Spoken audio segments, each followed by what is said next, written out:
Damon Linker, welcome back on the podcast. Thanks, Yascha. I'm glad to be here. I'm very glad you're here, though I wish that it were under more pleasant circumstances. Obviously, Charlie Kirk was shot and murdered at an event in Utah Valley University a number of days ago. That was a horrible event, and in the first hours it seemed to me that the reaction to it by and large gave me hope. I mean, there were some sociopaths celebrating his death on Blue Sky and on Twitter and on other platforms, but by and large, people across a wide ideological spectrum came together to condemn it, including some practicing politicians. Spencer Cox, the governor of Utah, who gave, I thought, a very, very thoughtful press conference. Bernie Sanders, who recorded an emphatic condemnation of violence. So these are two politicians who you don't usually mention in the same breath, but who I think really stood up to that moment. Since then, I have to say that my impression has become a lot more negative.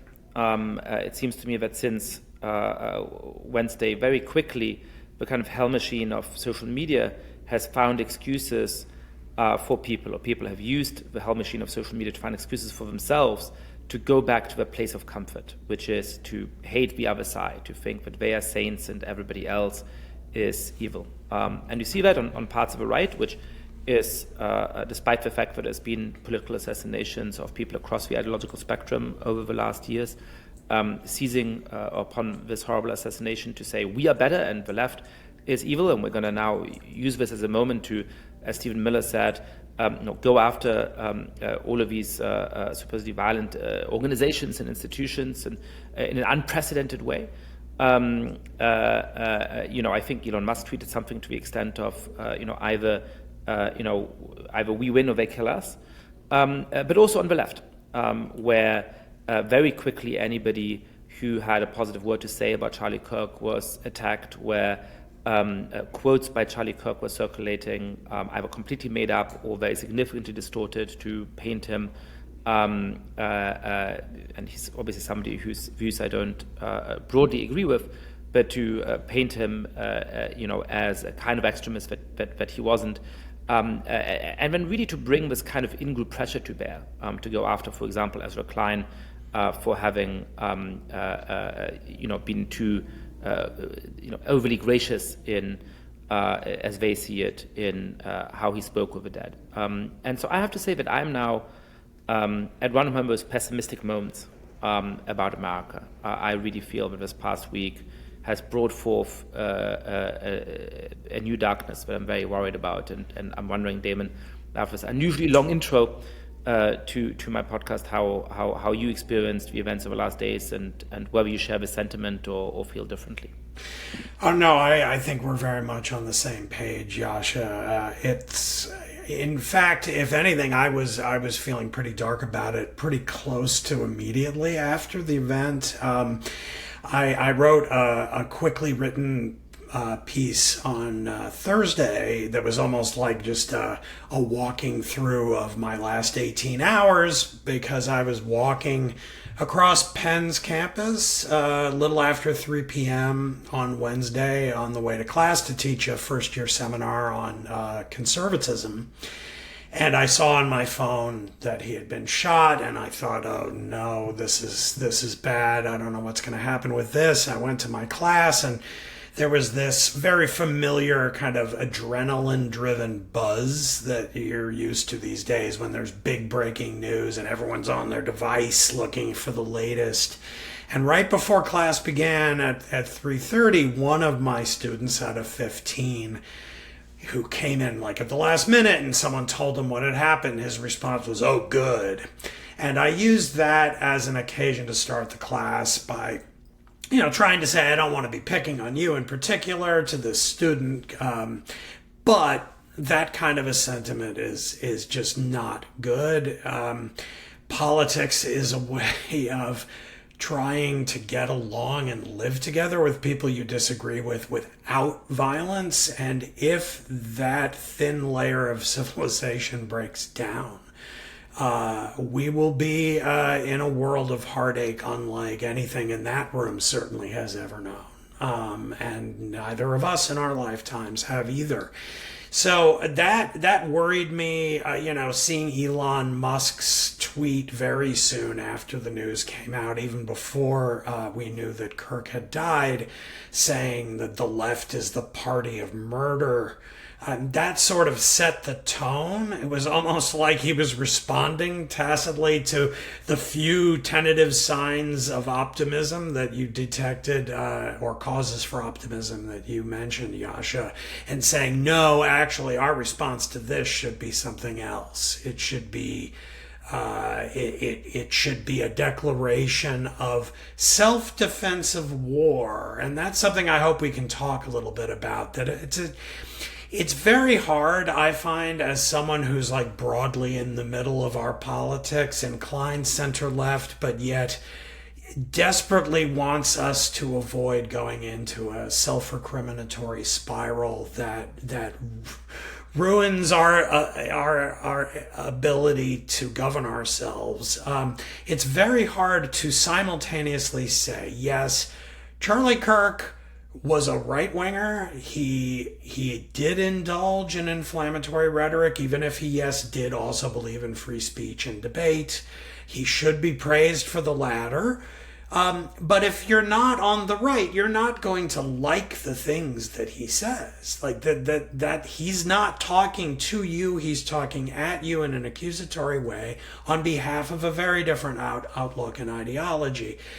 But you have to simultaneously somehow manage to hold on to that conviction that he was wrong and maybe you think a deeply bad influence on our country, and still say shooting him to death in the neck is such an absolute evil and such an absolute assault on free government that it doesn't really matter that he was wrong and had a bad influence in a lot of ways, because the consequence of even muddying that message the littlest bit, I think is dangerous and will halt and kind of impede our ability to stop the downward slide or the downward spiral, which I wrote about in another post with that title about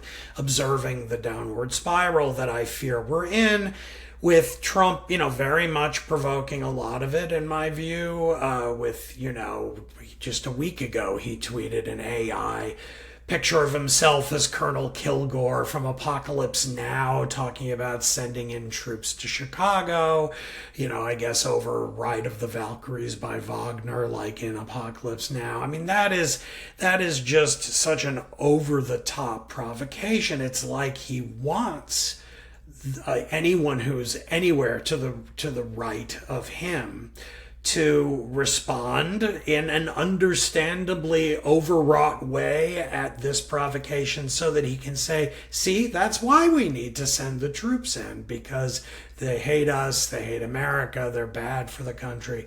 And I somehow want to use the little influence I might have on the world to try to repeatedly make the case in this period that we're in now that, like, we have to not always respond to the provocation and resist the urge to lash back, because in the end, they're the ones who control the government right now. Like, no good is going to come from saying, well, yeah, Charlie Kirk, sure, yeah, obviously you don't want to assassinate him, but this and that and the other kind of sort of semi-exculpatory statements about, well, what do you expect when they talk like this and provoke us this way?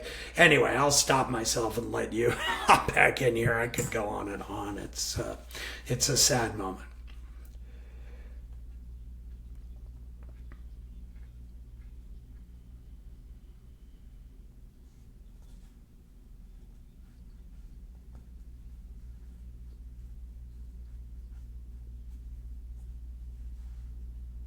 Sorry.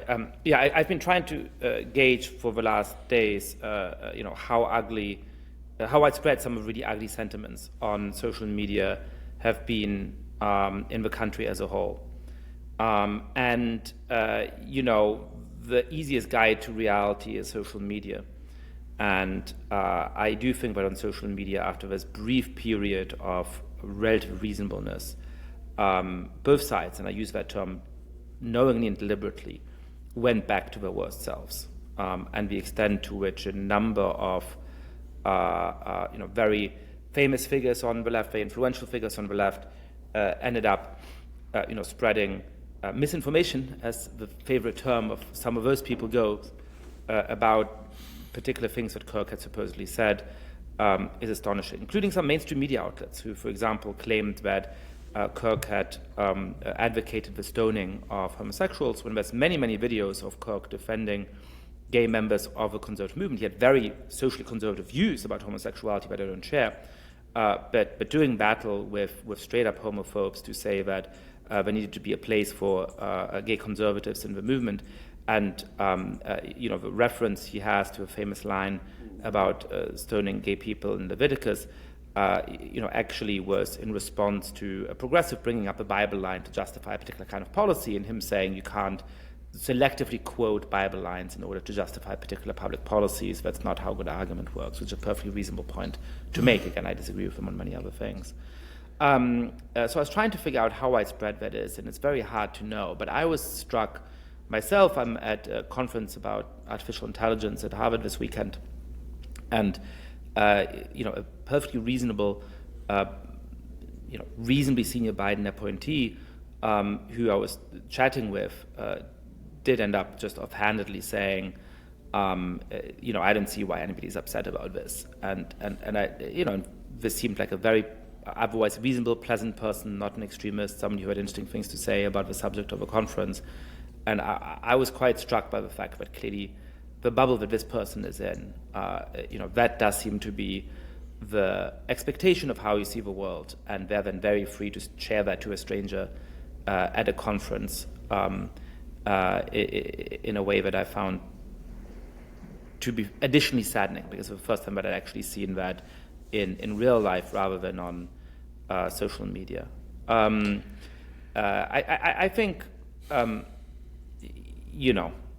is a real difficulty in thinking through where all of this is going to lead. Right now, it feels like a moment in which the centrifugal forces are much more strong than the centripetal forces, in which the basic logic of justifying political violence is really, really present. And I always think back to what a few scholars about civic conflict have said about this, and I think Rachel Kleinfeld is one of those. I think a bunch of others have made similar points, which is that we sometimes think a little bit naively that political violence tends to be justified by people who say the people against whom we're exercising violence are not human, they're animals, they deserve it, we can do whatever we want to them. And by and large, that isn't actually how it works, because to get humans to engage in wanton violence against outsiders is not entirely easy. Our evolutionary instincts do make that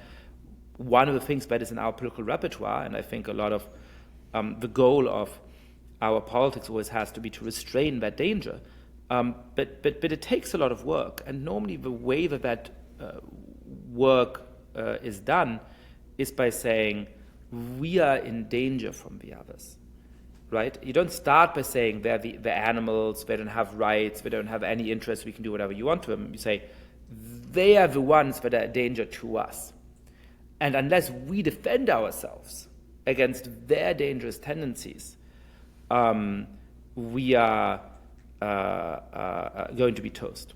And so the real justification for then vilifying them and calling them animals and saying we can do whatever you want to them starts with this persuasion that either we win or that's the end of us. I have to say that it feels like America is being consumed by that sentiment for the last days.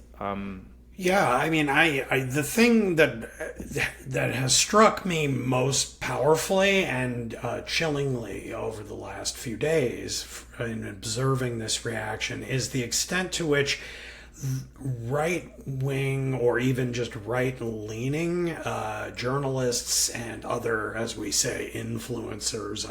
I hate using that term without scare quotes because it's so ridiculous that we live in a culture that talks in these terms. But whatever the case, they're all over Twitter, X, and it's almost as if they received marching orders from a central location, which I don't think they did. I think it's one of these kind of just viral things that happens on social media where they all are talking in these terms, essentially saying, we're being hunted. They shot our president. They killed Charlie Kirk. Who's next? And then all it takes is like one real account or a bot account. I sometimes don't even know which it is, on Blue Sky, listing all these other tiny anonymous accounts saying things like, okay, Ben Shapiro next, Trump next, Vance next. And it almost doesn't matter if those are even, like, if they're real. Who are those people? Do they have 50 followers? Do they have any outside influence in the real world? I don't know. Or maybe they're, Russian or Chinese or North Korean or Iranian disinformation campaigns that are out there. And they get scooped up into like a kind of screenshot post that then goes out saying, see, that's what they want to do to you.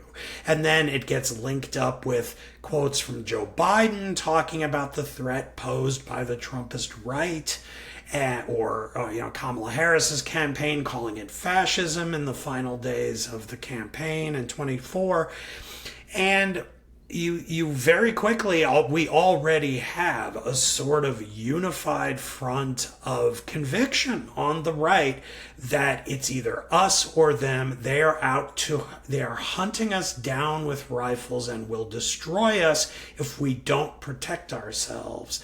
And I mean, you mentioned Stephen Miller, I think, at the top. I mean, his statement that he put out on Twitter/X last Thursday morning, it was around the time that Trump had his alarming press conference or remarks, some little statement about the shooting. That was a truly chilling statement by someone who's in such a senior position, has the ear of the President of the United States every day, essentially saying we need to go out and destroy the left, break up left-leaning organizations, universities, arrest people, like in large numbers, it's implied, in order to destroy the left, which wants to destroy us and America. That's rhetoric at such a high pitch of panic and emergency that almost anything can happen. And the last thing I'll say on this that I've started to see in just the last 24 hours is yet another ratcheting up of this on the right, of people who are pretty well connected on the right. They might not, have direct ties to, the Oval Office, but they're kind of high up, kind of political consultants on the right, tweeting things along the lines of, if only the left knew what's coming, they wouldn't talk like this. And I've seen that line about what's coming as if they're privy to some discussions going on that, like, there are plans to, follow through on what Stephen Miller was saying, on what Trump, in his statement on Thursday kind of insinuated they're going to be sending people in to, firings at Texas A&M of a non-tenured faculty member let go like that with no due process of any kind. The Trump administration is still in negotiations with universities over cuts to funding, cuts to grants, restrictions on universities being able to bring in foreign students and visas. And, what if the Trump administration begins demanding, if you want to continue to function as a university, you have to fire every single person on this list who are deemed left-wingers. Right, who made statements about Charlie Kirk's death, some of which may generally be outrageous, but obviously if the federal government gets involved in making those kind of demands. I mean, one interesting side plot on sort of German Twitter has been that the Washington correspondent for one of the main German public broadcasters has made some rather extreme statements and sometimes I think really described Charlie Kirk in very misleading ways, misquoted him in ways that American mainstream outlets did as well. But the former U.S. ambassador to Germany, Richard Grenell, under Trump's first term, then took to Twitter to say that his visa should be revoked. And somebody from the State Department jumped into that Twitter thread saying, we're looking into it. So, again, I hope that cooler heads will prevail, but it would be really quite remarkable if, the visa of a prominent German journalist ends up being revoked because of statements that he made in this kind of context. And of course, there's a broader way in which some of the people who are rightly concerned about cancel culture on the left and who led the charge against that from a conservative perspective, I think the kind of centrist, heterodox voices by and large have been very consistent. And we've heard from a number of people, from Thomas Chatterton Williams, from Melissa Chan, from Ricky Schlott, from others in the last days, expressing their deep concern about the way in which conservatives are using this moment in order to justify a cancel culture of the right. But certainly those, a number of senior figures on the right who in the past have claimed to be concerned about cancel culture now are leading the charge in compiling databases and calling for the firings of a number of people, and that I think, of course, is very bad. One other thought I had is that we always talk about the influence of social media on one side and the influence of misinformation on the other side, and often those two conversations end up being fused. What we think of those two things is effectively the same.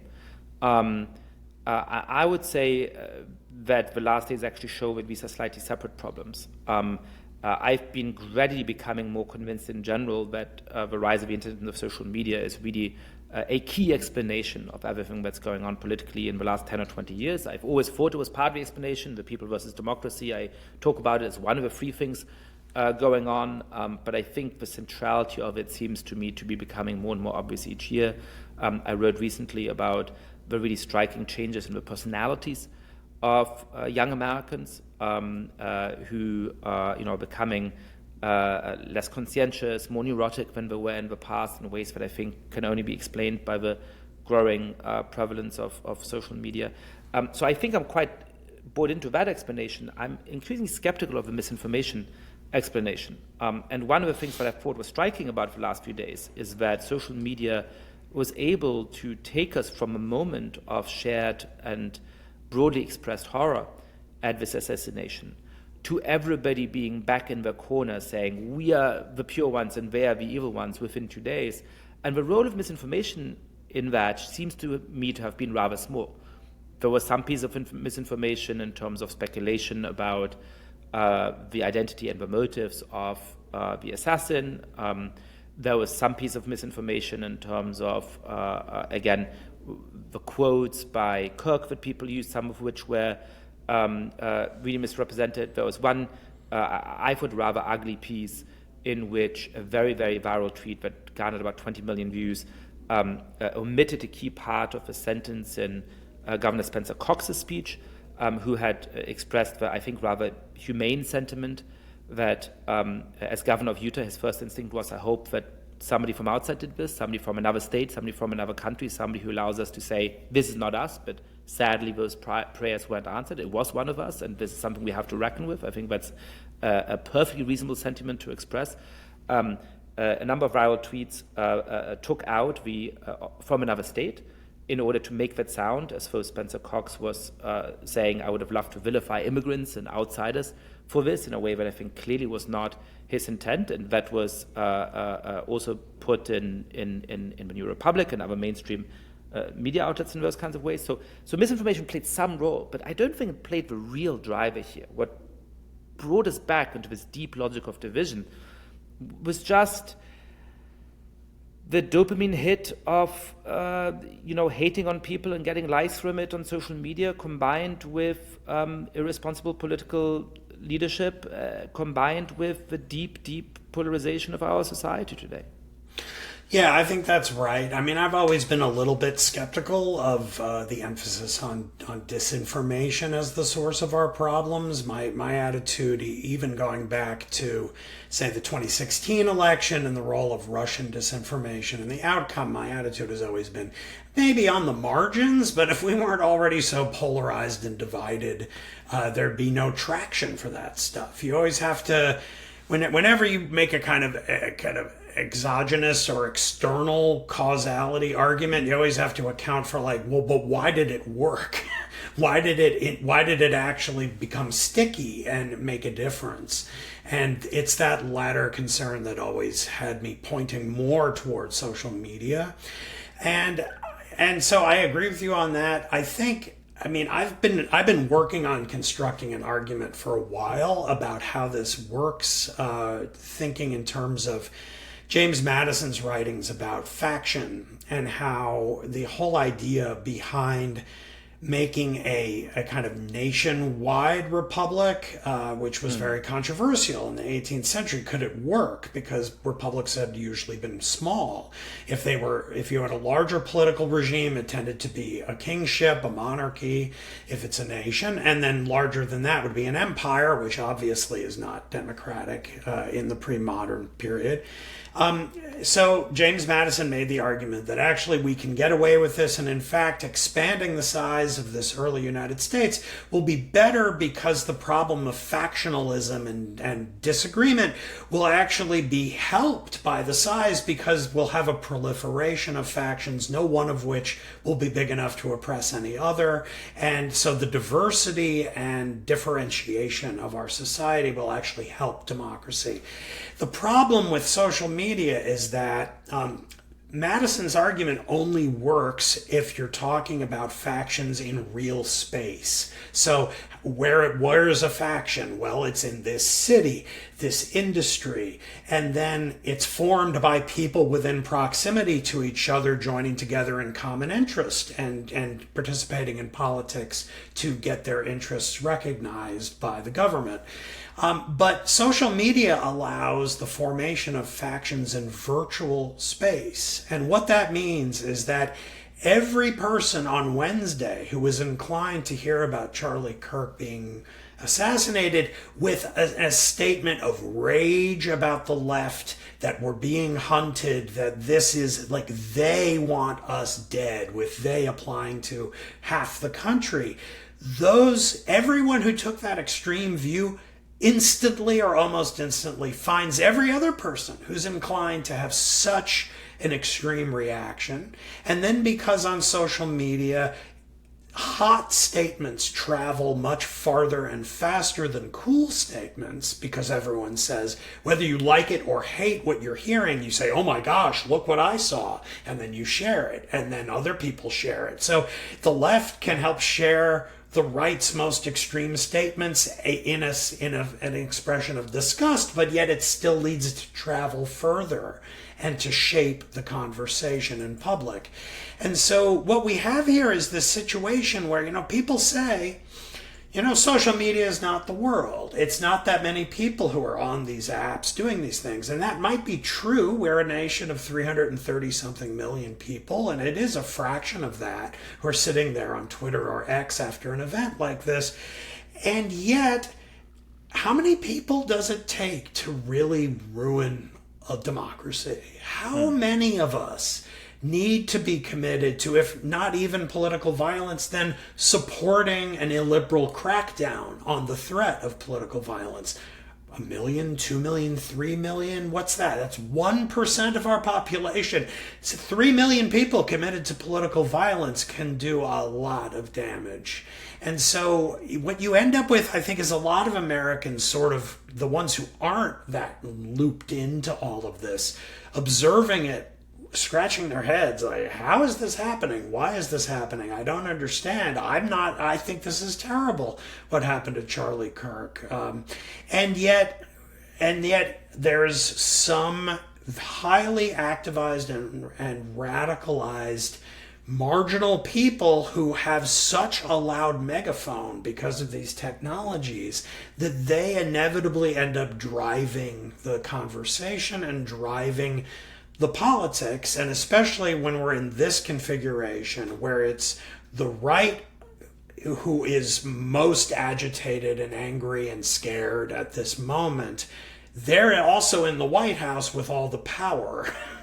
And not just the White House, in Congress, the courts, and so forth. And so that's a recipe for, Trump was already doing a lot of a highly unusual power grab. So I have a few thoughts about this. Sure. I was speaking a few days ago to Sabina Čudić, the great young Bosnian MP who's been on a past episode of A Good Fight Club and is going to be on future ones as well.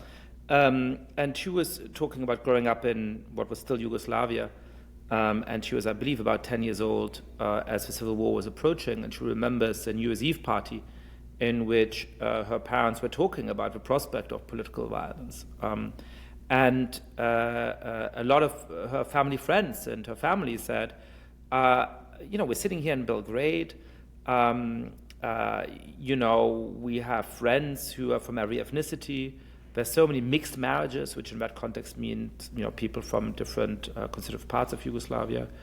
How on earth is this going to work? I mean, if there's a civil war, it makes no sense. It's impossible.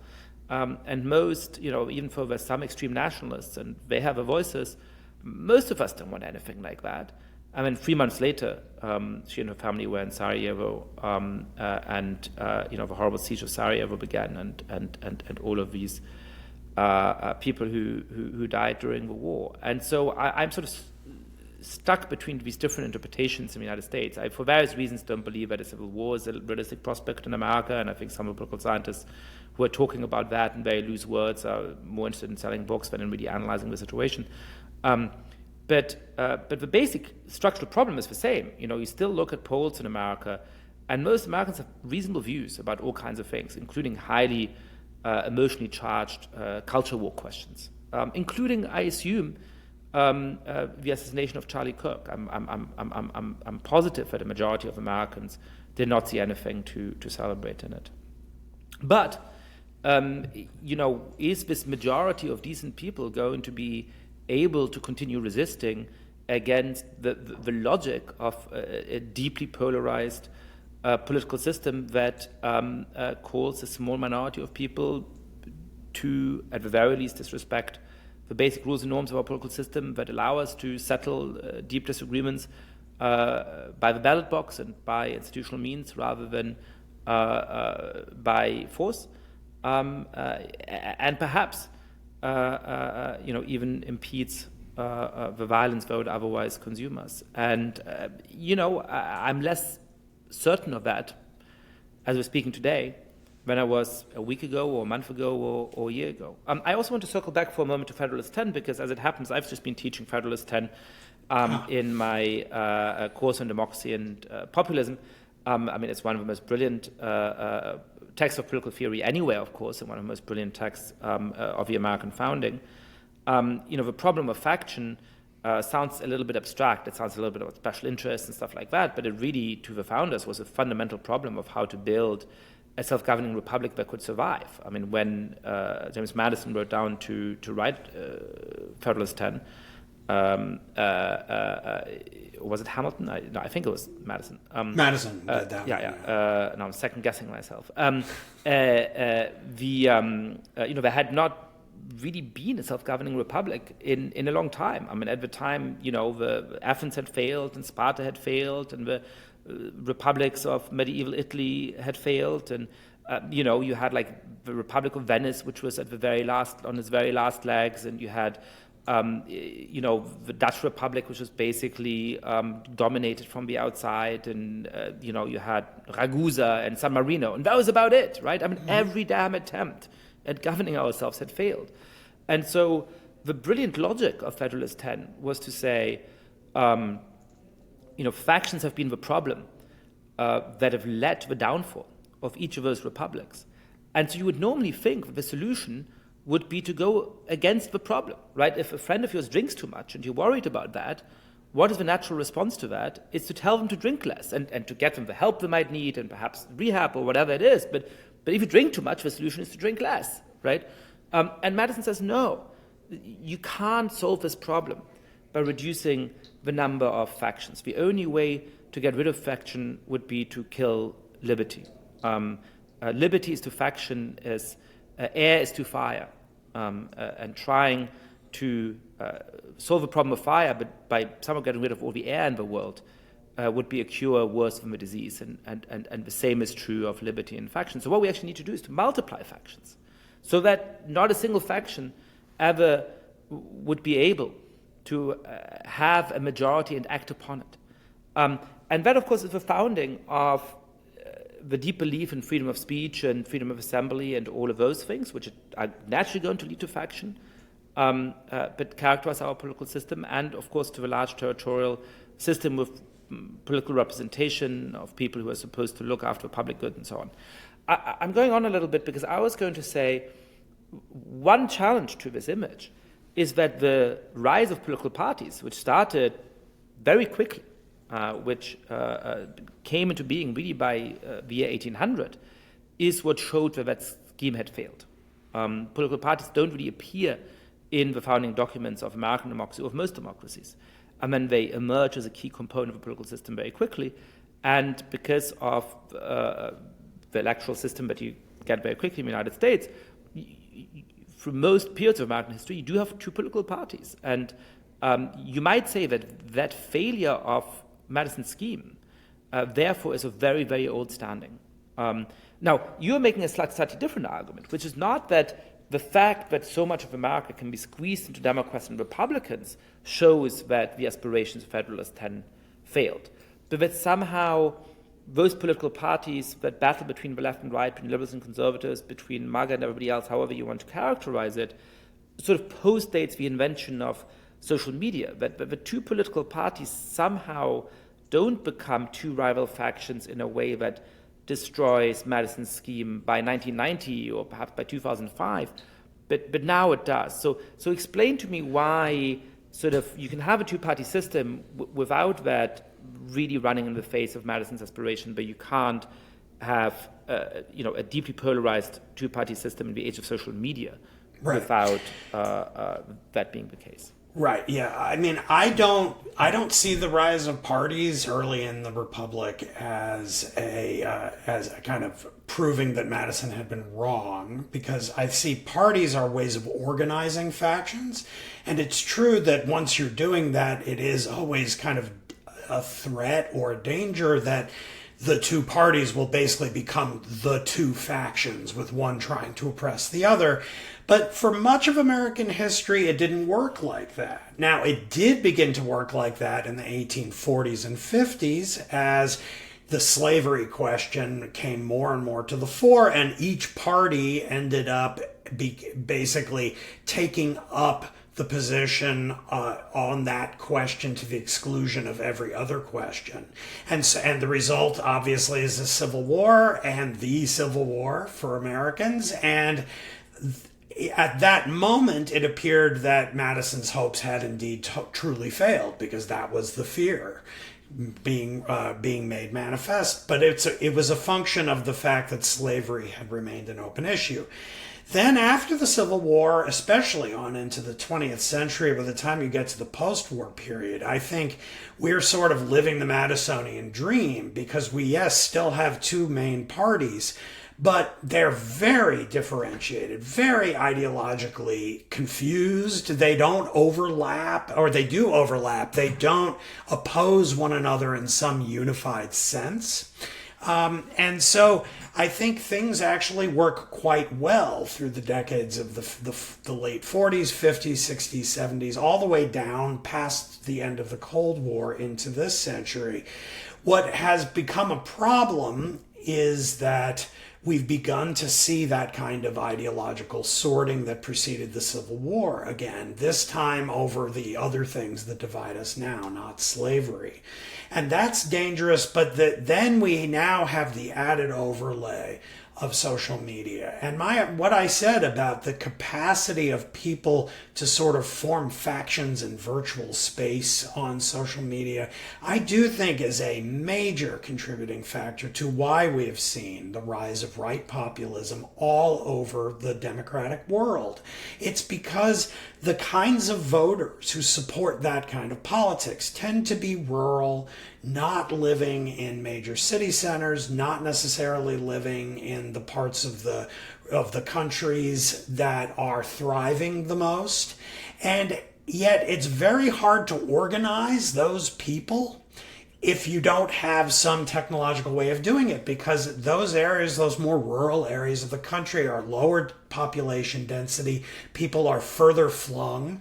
How do you organize a political party, combining like angry rural farmers in Iowa and South Texas and in the Northeast and in California? Like, that's very difficult to do that. It's one thing to do it in highly dense, East Coast cities or on the coast of California around democratic urban machine politics. But in a rural area, that's challenging unless you have something like social media that allows like-minded people in all of those far-flung people to recognize each other in virtual space and join together into a right populist faction that isn't tied to actual geography in the world. And therefore we have a kind of mobilized right in a new way with a new style of right-wing politics that is populist, organized against, going after them, the people in the big cities who make the money and have the college degrees and the prestige and so forth. And I don't see that being as easy to put together into this new kind of a faction without the technological glue that allows it to happen, that makes it people finding each other in virtual space. In case people hadn't noticed, both Damon and I have a dark secret, having completed PhDs in political theory. I think the last 10 minutes of this conversation may reflect this in a rather obvious way. Let's talk about the prospect of violence here for a moment. Obviously, a lot of the fear that Damon, you and I think, share is that these events have a natural logic of their own, and that they're going to deteriorate into further assassinations, into bloody street battles, into all kinds of things that would be easy to imagine happening in the coming months. At the same time, I think that there's certain limits on how badly this could degenerate. In particular, as I briefly mentioned earlier, I'm somewhat skeptical about this loose talk of civil war. I'm normatively skeptical of it because I think that talking about it in a very loose way is precisely part of the justificatory spiral that then actually makes more violence likely. To say that we're close to civil war is a way of saying the other side is about to kill us, and so therefore perhaps we should strike first. But I'm also skeptical of it in purely analytical terms. Which is to say that, normally when you have the emergence of civil war in a country, it is because you either have very low state capacity, as in Sudan or other parts of the world that are just very underdeveloped, or you have a genuine split within the state in loyalty. You have one faction of the army believe that person X is the legitimate commander-in-chief, and another faction of the army believe that person Y is the legitimate commander-in-chief. Now, America, despite all its problems, has extremely high levels of state capacity and ability to impose the monopoly of violence not sufficiently well to ensure public order in every city and to keep people safe from crime, but certainly enough to quash any insurrection or any rebellion. And for now, it is a little bit hard to see how you would get to a genuine split of loyalties within the orders of the state. You could imagine some really unfortunate chain of events leading to a constitutional crisis that somehow creates that, but that does not seem to be imminent or likely. So what is the threat we're talking about here? Is it just the risks of political activity becoming higher and higher, what used to be the heckler's veto turning, as I wrote in the immediate aftermath of the assassination, into the assassin's veto, any form of public political engagement becoming a dangerous prospect, of our cities and streets being consumed with violence in certain ways. What is the danger that we're talking about here? Well, yeah. During the first Trump administration, I was more concerned about civil war as kind of the tail end scenario that, as a tail end scenario wasn't necessarily likely, but probably the most likely of the bad options that awaited out there. That was because the first Trump administration, the president was sort of hapless and inept and didn't seem to be able to control all the arms and fingers of the federal government. And there was a lot of anger, and especially once we got into the pandemic with the events of the summer of 2020, it seemed a little bit like the country was spiraling out of control. Even then, though, I never really thought civil war like Yugoslavia in the 90s or even the United States in the 1860s, and that's partly because territorially it doesn't add up to a battlefield scenario. What are you going to have, the suburbs of Philadelphia at war with the city of Philadelphia, and then that in every urban area of the country? It doesn't make sense. But there are other... Europeans sometimes think it's going to be the coast versus the center, but that completely misses that New York City is quite liberal, but huge parts of the territory of New York State are not, right? I mean, you're going to have completely unfair line of conflict everywhere within the country. Right. It just doesn't make sense just in terms of territory in the world. I do think that if this event, say the assassination of someone who is so beloved on the right as Charlie Kirk, and someone who, frankly, a lot of people on the right assumed would be president someday, maybe only in 9 or 10 years when he was just over 40 or something. So, a huge disappointment and anguish on the right about that. If that had happened while, say, President Harris was president, then I would be more concerned about civil war being not actually civil war, but something like the troubles of Northern Ireland, the years of lead in Italy, of events that we call civil wars. The English Civil War is probably the closest to what conceivably could happen, just because that was more of a kind of city versus country faction fight, where you did have armies being raised by those who lived in the provinces against the London and parliamentary, their faction. But still, that I don't think is a real risk, because, as you say, it's hard to see how it actually gets, parsed out. What I fear the most at the moment is not civil war. It's actually the threat of violence serving as the perfect pretext for Donald Trump to crack down hard, which, of course, will generate its own backlash and possibly violence, which would then give him even more of a pretext. And the difference, of course, in this Trump administration from the first one, the haplessness and lack of ability to control the federal government has been resolved by the fact that this Trump administration knows exactly what it's doing. It's already done a lot of damage. It's gotten rid of a lot of guardrails that keep the president from exercising kind of ruthless power. We already have ICE, a kind of federal police force going around without badges and with masks on faces, people jumping out of vans and throwing them into vehicles and driving off with them, sometimes with questionable application of due process.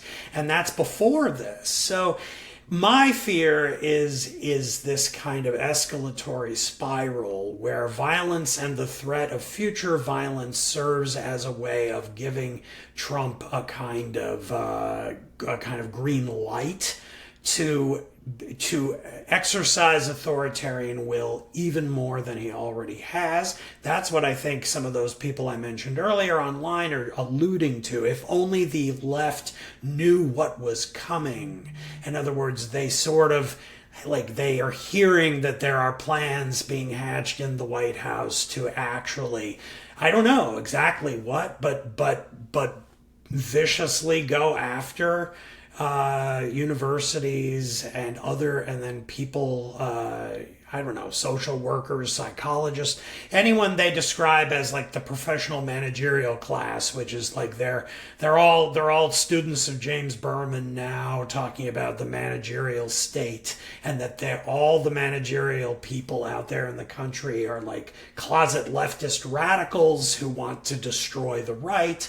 And so the idea would be to go out and to do the equivalent to all of them, what they did to USAID in the first 2 weeks of the administration. So that's more of what I fear. And in that respect, the kind of threat of civil war serves as a kind of pretext for the opposite of civil war, which is a crackdown from above. If we assume civil war is a kind of anarchy, a kind of violent anarchy between sub-political groups, then authoritarianism is the state coming in and quashing it from above. And that's more what I fear, given that the right is afraid right now, but the right is in power. and so that's the fear. What do you think the response should be? I think you and I are broadly politically kindred spirits, Damon. We have some disagreements, I'm sure, but perceive the world often in relatively similar ways. And I'm going to characterize that as people who are very concerned about the state of democracy in the United States, think that the attempt to concentrate power in this administration and to undermine what is seen as bastions of opposition, whether in the universities or in the non-profit sector, is very dangerous for our constitutional system. Who also recognize in parts of the left a tendency to enter into the logic and the spiral of depolarization up to and including celebrating the murder of Charlie Kirk, or at least sort of making mealy-mouthed excuses for it in sort of complicated ways. I think a lot of people were not pro-assassination, but perhaps they were anti-assassination, which is bad enough in my book. And as people who, I think would like the Democratic Party to have a plan and to be a credible electoral alternative that is on the road towards, at the very least, winning the House of Representatives in 2026 and hopefully the presidential election in 2028, with a vision of politics that can gain a majority of Americans, and therefore I think put an end to this moment of depolarization, but who I think are quite critical of the ability of the Democratic Party to live up to their task, either in substantial terms or in purely electoral terms. So if you allow me to characterize both of us, tell me if you dissent with any of these pieces of a description. What should people of whom those three things are true do in this moment? Is there any hope, and can we create our own hope, or do we just sit on the sidelines and see as the two cars speed against each other at high speed and await an even more tragic and bloody accident? Yeah, I mean, on Wednesday night after the assassination, around 8 o'clock at night, I finally sat down to kind of catch up on where we were, and after seeing some of the right and the left saying the things they were and provoking each other in a kind of orgy of indignation in every direction, I tweeted the following thing, which I then put on Facebook, and I'll just read this brief statement. It's only 2 or 3 sentences, because I do think that this is going to be my own personal rallying cry over the coming days and weeks in my writing, and it's the best I think we can do. And it just says this: 2 smallish groups of people who should be drummed out of public life. Anyone posting gleefully about today's assassination, and anyone saying that this is what they want. The overwhelming majority of Americans are horrified by what happened today. We must drown out the remainder. The idea being, don't blame, don't immediately react. Don't immediately say to your fellow citizens, you're the problem here. You're the reason why this is happening. And the corollary to that is to have the guts to stand up to people on your own side, on the other side, whatever your side is, to say, if you're on the broad center left or left, and you see your compatriots starting to say, yeah, the assassination was bad, but the bastard deserved it in some respect, or he contributed to the atmosphere that made this inevitable. In other words, he killed himself by making the country this way. Respond by not saying yes. Respond not by giving a check or a like. But just respond by saying, I think that's a little extreme. I think that's maybe not the right moment to say that. Say, yes, I didn't like Charlie Kirk either, but we shouldn't muddy the message that this kind of response through guns is wrong.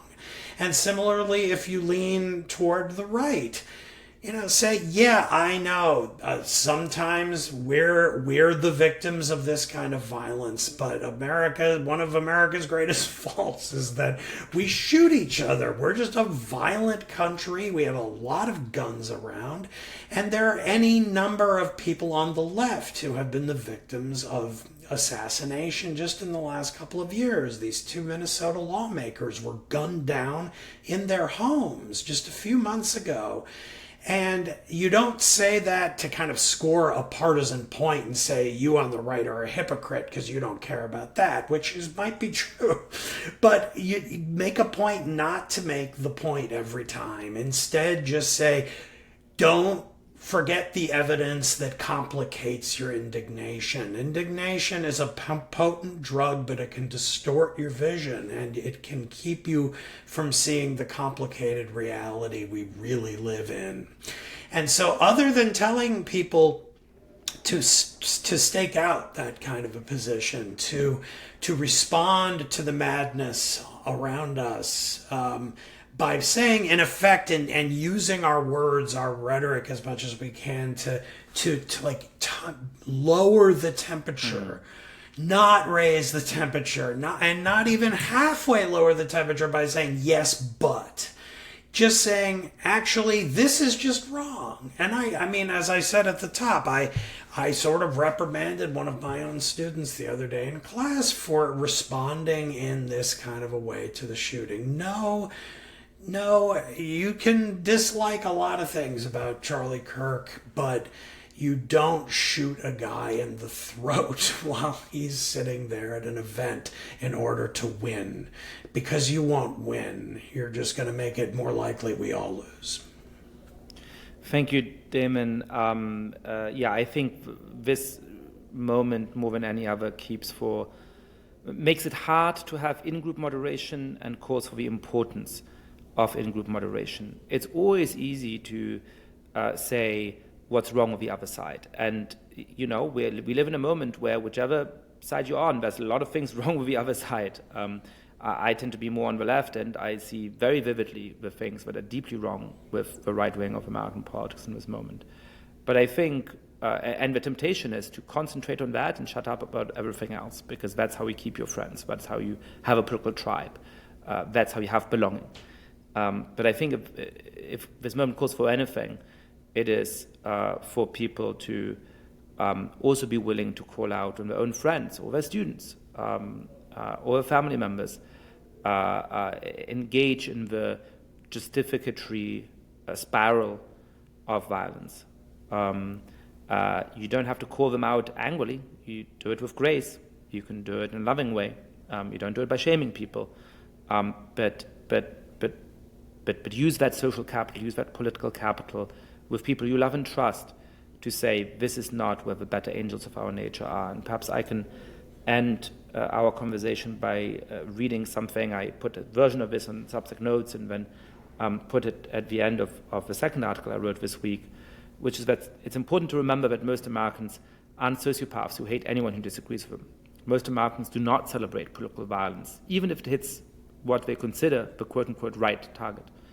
but the minority of Americans who are consumed by the longing for chaos and violence are doing what they can to draw the rest of us into their warped logic. Over the past days, these merchants of rage have been frighteningly successful. If there's any political duty which this darkest of timelines calls forth, it is to resist these bad actors, irrespective of what ideological garb they happen to wear. Damon, thank you so much for joining this podcast. You're welcome. Thanks for having me.